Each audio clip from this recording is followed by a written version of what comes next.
I received a question about my writing process uh, from someone who had read There Are Still Unknown Places. Um, that book, as opposed to having one main character, it has uh, arguably five or six main characters whose story is checkerboarded back and forth. And as the book was developing and as I was outlining it, I doing something like that is very, very daunting. You kind of start looking at other books, other works, and when you read them, when you're outlining something, you start to look at the structure and the framework, and you start to see them. Think about how those authors created the structure to hang their story on. So I had some notes here from my drafting process, and one of the things I did a long time ago, as I was starting to write this, is I took other pieces of literature which I liked and I tried to analyze the structure.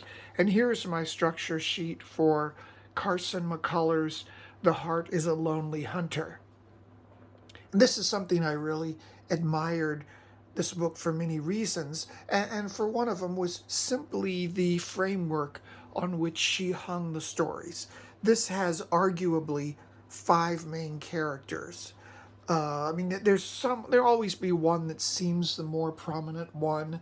Uh, More characters. Mick, the little girl Mick, is often seen as that in this book. But what I wanted to do was to see how do you move from character to character, because these characters all have their own stories. They're in the same town, but it's a story of loneliness and isolation. They're not necessarily having an adventure together. It's several complete stories, several complete journeys that these characters are going on. So, I made each of the chapters or the sections, what happens in them, and then who is that section based on.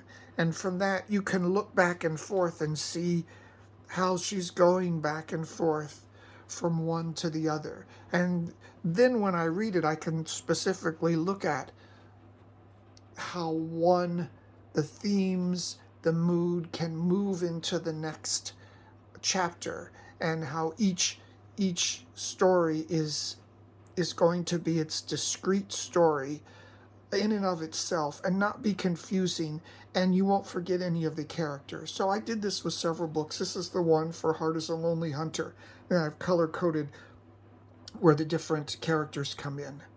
So this is one thing.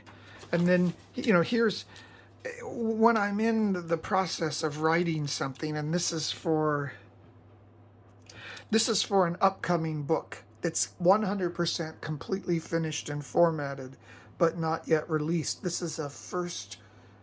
It's told in the first person as opposed to a third person or omnipotent narrator, as in There Are Still Unknown Places. This is another book. I haven't put out the title yet, but this book, this shows how I'm organizing that, where I have the different parts, where what's happening in them, who are the characters in each section, because this is not a checkerboarding of different characters, but still there are many characters in them. When the characters enter and leave the narrative, who shows up in what section, and more specifically what happens. And this is something, I just sit. I have a music stand by the side of my chair when I'm sitting and resting, and I would sit this on the chair and just kind of look at it, and I can suddenly say, oh, this needs to be moved here, or I'm missing this, and I can recount even a complicated story by using this sort of format. This is another book that will have different characters, main characters, not just one, And in this, I want to start out creating the ideas of just the one character, uh, everything about that one character on its own from beginning to end before I start to cut them up and checkerboard them together. And then this is my preliminary outline for that as I'm starting to to structure how to go back and forth between the different characters to build the overall characters and themes, and then where they enter the narrative and where they leave the narrative, sort of in something in process here. A final thing, once you get into it and say you've got all of your checkerboarded story, like this is notes for their still unknown places, so I had all that together, and I can read it and going back and forth between the characters, and I'm pretty confident about it. But one thing I did to see if each character's story can stand on its own, that it has its own style and vibe and tone, is I took all the individual pieces that go back and forth, and I put them together into one story again, and I read it. So one of the characters is the Thai guy Somchai. So this is an outline just of his story.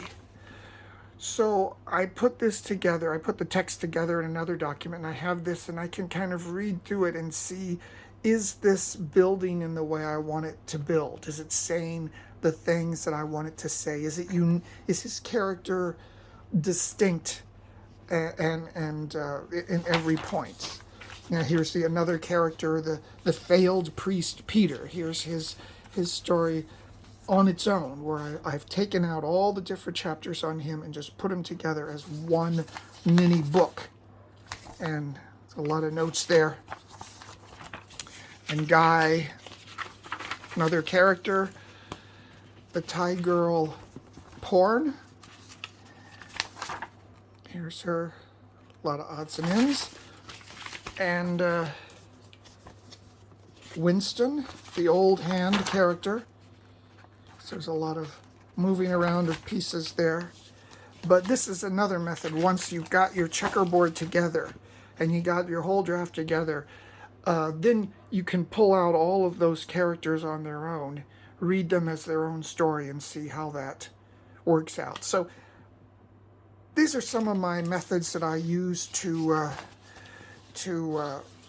put together my books, especially ones where I have multiple characters or multiple main characters. There Are Still Unknown Places. My latest novel is on sale now.